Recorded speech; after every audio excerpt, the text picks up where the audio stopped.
La médiation familiale est un processus d'accompagnement de personnes qui sont en conflit et qui ont des difficultés à trouver des solutions aux sujets qui les préoccupent.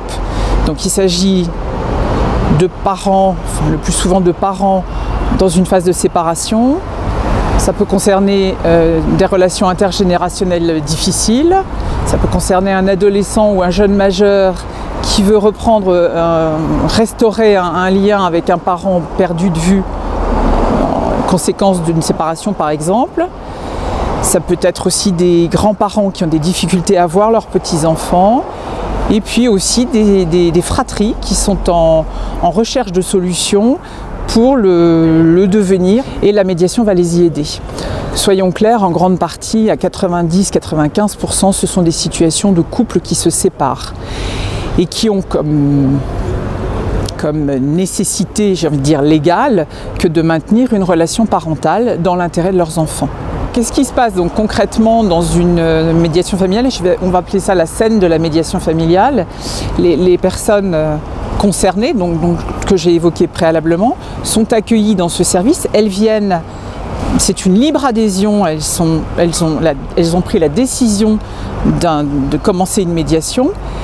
Elles sont accueillies par le médiateur et le médiateur va favoriser au cours de différents entretiens qui se suivent, il va favoriser l'expression la plus libre possible de chacun. Il va soutenir les personnes dans cette expression. Bien sûr, ça va se traduire par l'expression de sentiments, d'émotions, et peut-être que c'est l'occasion pour les personnes de se parler autrement que ce qu'elles ont pu faire jusque-là, de s'écouter, de s'entendre et de vérifier ce qu'elles comprennent l'une de l'autre. Et grâce à l'intervention du médiateur et le fait que ce soit le médiateur par lequel peut-être les mots ou les paroles transitent, et qui va leur permettre d'être encore plus libres dans leur expression et se sentir en sécurité, peut-être que ça va les amener à restaurer une communication, à construire une communication ou la restaurer. Le rôle du médiateur est de les aider, de les sécuriser, de rester neutre et impartial face à leur situation. Il n'est pas question de soutenir l'un par rapport à l'autre, il n'est pas question non plus de porter un jugement sur ce qui est dit. Alors les sujets qui sont le plus souvent traités concernant les couples en séparation, je parlais d'autorité parentale, c'est effectivement les sujets relatifs à la résidence des enfants, les sujets relatifs à la prise en charge financière, à l'éducation et l'entretien des enfants. Ça va être aussi le choix d'une école, le choix des activités extrascolaires, le lien qu'ils vont pouvoir maintenir avec l'autre parent quand ils sont hébergés chez l'un. Voilà, comment est-ce qu'ils vont pouvoir communiquer avec l'autre parent. Donc les sujets sont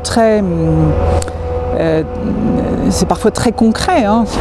C'est vrai que c'est quand même l'attitude du médiateur, son empathie, parfois son sens de l'humour,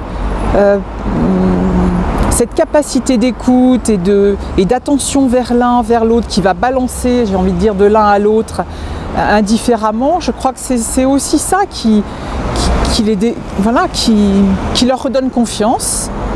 Et puis ils évaluent au terme d'un premier entretien ou d'un second entretien qu'il y a des choses qui sortent, il y a des petites décisions qui sont prises. Par exemple, il arrive qu'au terme d'un entretien ou deux, enfin, ils vont décider que lorsqu'ils font l'échange des enfants, ils vont se saluer, ils vont se dire bonjour. Et quand entre les deux séances, ils auront pu effectivement expérimenter cette capacité de se saluer devant l'enfant, ça va déjà changer complètement le contexte, ça va déjà complètement changer le regard de l'un sur l'autre. On observe quand même une augmentation des couples qui se forment sans avoir pris le temps, sans avoir vraiment pris le temps de se connaître, de se connaître. Parfois, on assiste en médiation à des couples qui apprennent à se connaître dans le cadre de la médiation, alors qu'ils sont en train de se séparer. Donc ils ont raté une étape, quoi. Ils n'ont pas pris ce temps de rencontre, de compréhension de qui est l'autre, des valeurs de chacun, de l'histoire de chacun. Parfois ça se fait, aujourd'hui je trouve que, on observe que ça se fait rapidement, ça se construit rapidement et ça se déconstruit très rapidement. Voilà, donc l'enseignement ce serait communiquer, parler, vivez des choses ensemble avant de former un couple. Alors ça peut peut-être paraître un peu ringard, mais enfin c'est l'observation et c'est l'enseignement que j'en tire moi. C'est sûr que si la vie fait qu'on n'a pas de référence parentale, enfin d'un couple qui fonctionne dans la communication, qui fonctionne dans des moments de complicité tous les deux, peut-être que, je ne vais pas dire que ça s'apprend, mais il faut peut-être leur dire, il faut peut-être l'enseigner.